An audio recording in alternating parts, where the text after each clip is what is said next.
You want to get into astrophotography, but you don't want to break the bank. But as far as the telescope goes, where do you start? You can get stuff fairly cheaply. So let me show you where I started and honestly where I still am. Stick around. So what we have here is a Celestron, heater's covering it up, but that says Celestron, and it is an Omni AZ102. 102 being the aperture size, which is 4 inches. It's a 4-inch refractor. You can see, and honestly, this is been a great scope to start with. I've had it for a few years. I got an old C8 and I've gone back to this. Is it the most sharpest scope out there? Obviously no. Is it a good value for money? Yeah, it is. A couple of quirks. Actually, the really only, well, the one quirk is, yeah, the stars on the edge are going to be a bit fuzzier.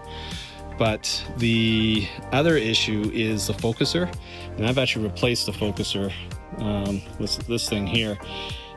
It's when I had my electronic focuser hooked up to it, it would bind. And so there's a little bit of gearing. I'll show you here. So where this metal bracket is here, on the original focuser, that's it's kind of like a rack and pinion type style, toothed, for a gear inside to be able to grab onto. The mechanism inside here, which is, trying to get in here, it's back up in here, it would bind.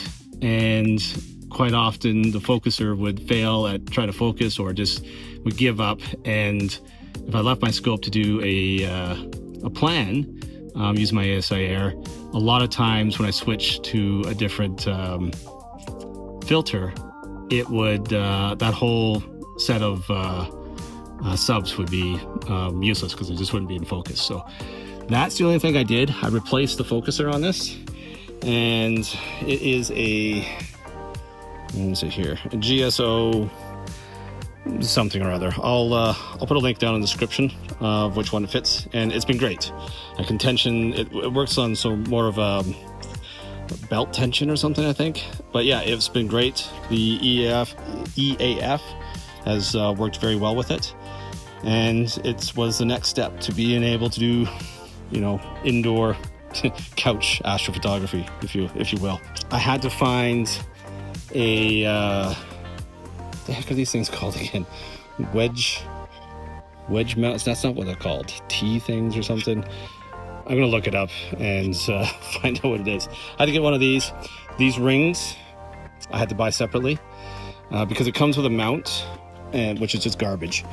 But the mount would tie in here, and I've sort of jury rigged something from my guide scope to hook up into it. But yeah, so some rings to clamp onto, put it on the adapter, which I can't remember the name of, slot it in there, you're good to go.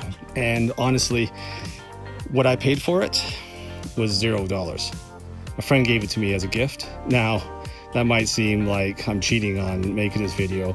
Very good friend of mine, he got one too, got some sort of deal, 2-for-1 kind of thing. And what a great gift, right? I'm to the point where I'm doing astrophotography, I'm making videos about it. So I will post what the latest price is here. Can't say enough good things about it. It's a great way to get started without, again, breaking the bank, along with the mount, which I discussed in a prior video. And then after that, you start adding things like focusers and filter wheels and a dedicated camera. I started off with a DSLR, then I tried to do this Raspberry Pi camera. That was a bit of a fail.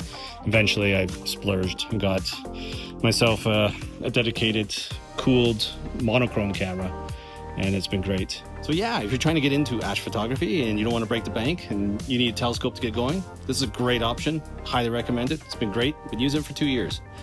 If you have any questions or comments or thoughts, or some other telescopes you might recommend for people just want to test the waters before spending a whole bunch of money, please post down below. Love to hear from you. And with that, thanks for watching.